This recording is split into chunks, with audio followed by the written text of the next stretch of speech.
the Cube Dude here, and today I have another episode of Better Brand for you guys. Today's episode is all about Megaminxes. So the Megaminxes that I have in my collection include a store-bought Megaminx, an MF8 version 2, an MF8 version 3, a Shangshao, and a Diane with ridges. So store-bought Megaminxes are usually kind of expensive, and they're not really that great puzzles, so they're usually around $10 to $15. I really do not recommend getting them. The MF8 version 2 is $12 on E3 Cube Store. The MF8 version 3 with tiles is $20.25. And without tiles, it is $19.50 on iCubeMart. And the Shangshao Megaminx on E3 Cube Store is $11, and it was just recently added. And it is now $10.35 on iCubeMart. It's on sale right now. And as well as the Diane Megaminx, it is also on sale on iCubeMart for $18.70. So let's go over the turning on the store-bought Megaminx that I have.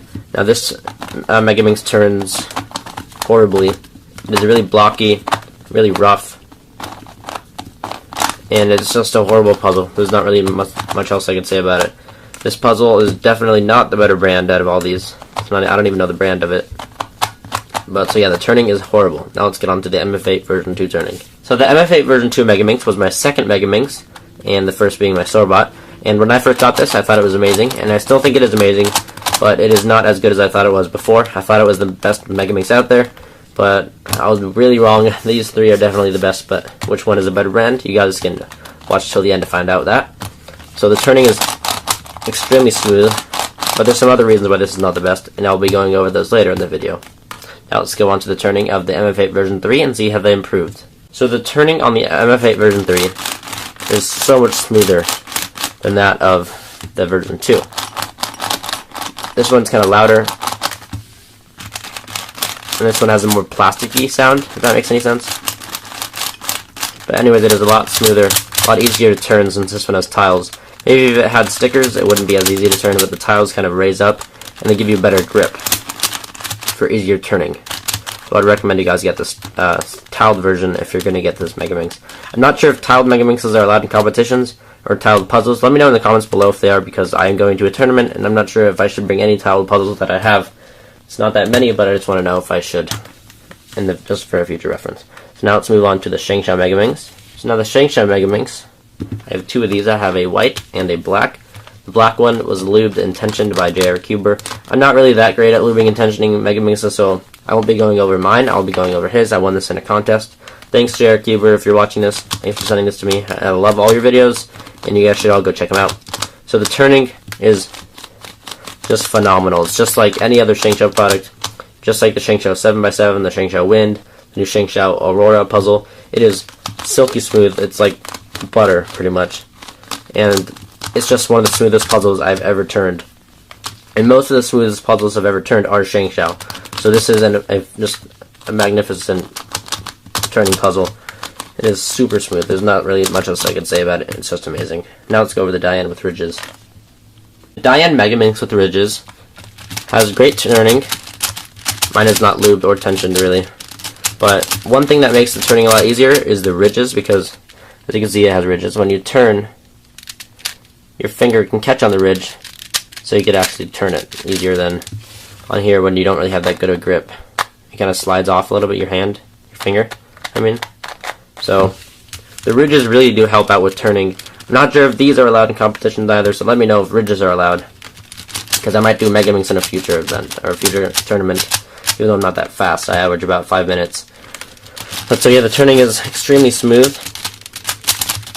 So now let's go on to the corner cutting. So the store-bought Megaminx I have can cut about that much. And any further, and I think it pops. Oh no, I guess it can't do that, but it's on the verge of popping. So I would not recommend doing that. In reverse, not at all. Not even that much. That's like nothing. Yeah, not even that much. So this cannot reverse corner cut at all.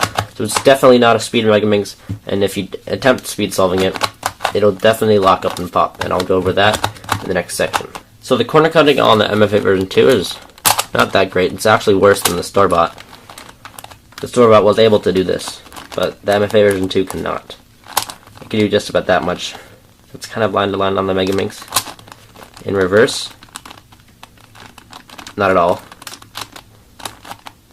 Now let's go over the corner cutting on the MF8 version 3 and see how they improved from the version 2 to the version 3. So the MF8 version 3 corner cutting has definitely improved from the version 2. This is about, I'm not really sure how many degrees this is, but you can corner cut that much, unlike the version 2. And in reverse, you can do a little bit more. About that much, I'd say. With some force. Without some force, maybe that much. So they have made an improvement from the version 2 to the version 3, so that's good to see. Now let's go on to the corner cutting of the Shengxiao. So the Megaminx that I have can corner cut just about line to line, maybe just under it, silky smooth, and it is definitely one of the smoothest Megaminxes that I have. And reverse corner cutting, not really, just like most Megaminxes. So yeah, I can't corner cut or reverse corner cut at all. So now let's go over the Diane. So the corner cutting on the Diane Megaminx is pretty good. You can do over line to line, just over it, I think, like that much. So I can corner cut that. And again, reverse, it cannot really, maybe that much. And so that's pretty much it. So now let's just go over the lockups and pops on all of these Megaminxes. This Megaminx does lock up, the store-bought one. Let me just do the T-Prem and see if it locks up.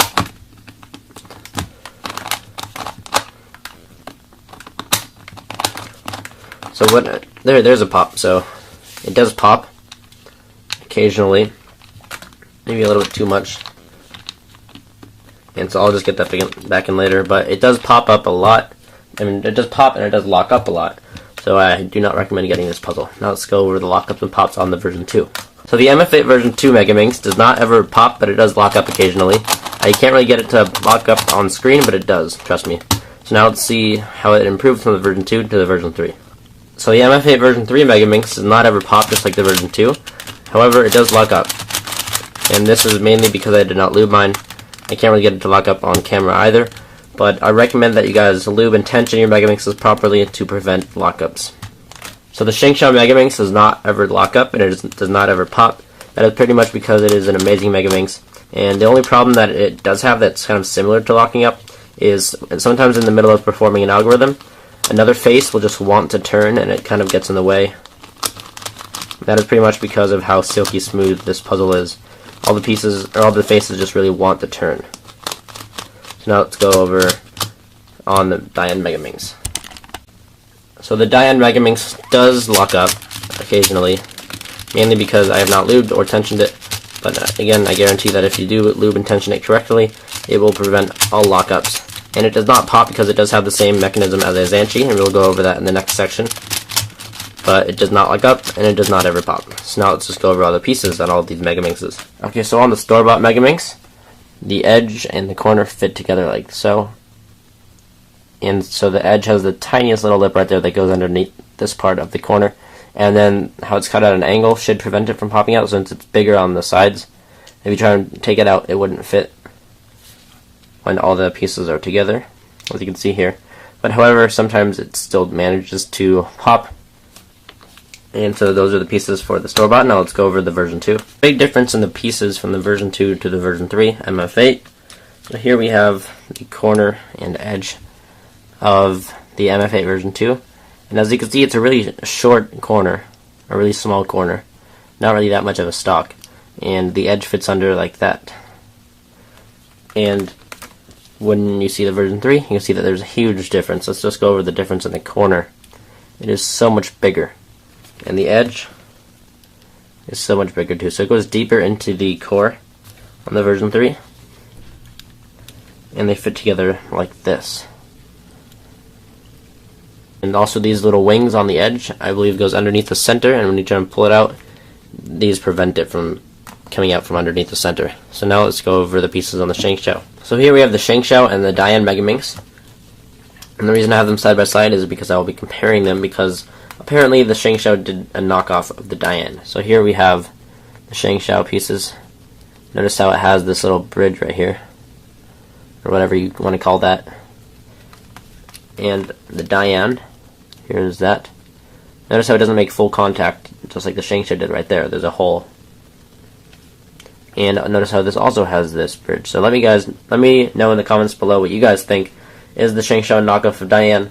And also, while you're at it, is Shengxiao a knockoff of VCube? Do you guys consider it a knockoff, or do you just consider it like an actual brand of puzzle? So now let's go over the sticker quality. Quickly go over the sticker quality on all of these. On the store-bought, it is horrible. As you can see, it's peeling, it's chipping, as you can see right here. And so it's just horrible sticker quality on the store-bought. Now MF8 version 2, it is pretty good. I have not really experienced any chipping or any peeling of any sort, so that's good. And on the version 3, I can't really say anything because there are tiles. I don't see any glue underneath these tiles, so I guess they're put on very well. So nothing I can really say about that. And on the Shangshao, here's the little chip on the red. And that's pretty much it. They are holding up really well though, besides that little chip on the red. And then the Diane, even though it's like a really high quality cube, it has horrible sticker quality. I actually had to glue down some of the white stickers because I really didn't want to like take them off and re-sticker. So here, this was peeling off. This is peeling off right now. This was peeling off right here on the white. It's put on, and it's just not put on well. And so it's peeling also right here. I don't know if you can see there's a huge air bubble in this one. I think you guys saw it right there in like a glare. But the sticker quality on the Diane is horrible. Now the color scheme, I can't really say that much about it, but I'm just going to like turn the cube with the white and red on the front. And I can't really say that much about it since I'm colorblind. So there's that sticker quality in the Diane. Now on to the store-bought. Here's that sticker quality. I forgot what this was, but I took it off because it looked too familiar, or like too similar to this one. So I had to take it off so I could tell. And then we have these ones. And the store-bought ones are also put on horribly. As you can see, this one's like completely just not in alignment. And then the MF8 version 2.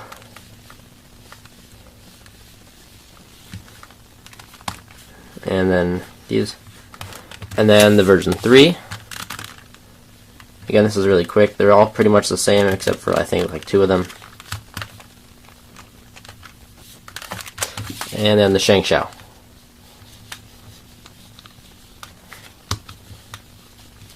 So there's the sticker quality on all of them, and they're all pretty much the same size, except for the version 3, since it is a little bit bigger because of the tiles. And so now let's just go over my overall thoughts on all these puzzles. Overall thoughts on the store-bought is that it has horrible turning, it locks up, it pops, it has horrible sticker quality, it is a horrible puzzle. My overall thoughts on the MF8 version 2 Megaminx, it has great turning, however it does lock up occasionally, sticker quality is pretty good, but it is not the best one I have. My overall thoughts on the MF8 version 3 is that it is a big improvement from the version 2. They improved on the turning, they improved on the corner cutting, and even the reverse. I think it's the only one that can reverse that much. And I love the tiles on it. It's a really great puzzle, but it is not the better brand. So my overall thoughts on the Shangshao Megaminx is that it is simply amazing. It is silky smooth, it moves like butter, and the corner cutting is amazing, the sticker quality is amazing, and it may or may not be the better brand. I'll be choosing between the Shangshao and the Diane Megaminx right here. So these 3 are out of the picture. My overall thoughts on the Diane is that it is extremely smooth as well. I love the ridges. It's easy. It makes the turning a lot easier, maybe even a little bit better than the Shangshao, just because of the ridges. The sticker quality, however, is not the greatest. Corner cutting is, I think, the best out of all of them, but it is a little bit pricey, so I'm going to keep that in mind, and it cannot reverse corner cut at all. The better brand out of all of these Megaminxes is, in my opinion, the Shangshao. That is because it is priced. It has a more reasonable price. It is silky smooth. It does not ever lock up, and it does not ever pop. And when lubed and tensioned correctly, it's like a monster compared to the other ones. This one went for $11. This one went for about $18, I think it was. Let's see how much it was. This right here was $18.70. This was $11. So the Shangshao is just a little bit more than half of the Diane. Maybe like it's about $2 more than half of the Diane, and it is so much better, even if it is a knockoff. But to me, I do not see it as a knockoff. So again, Shangshao is the better brand in my opinion. Let me know what you guys think.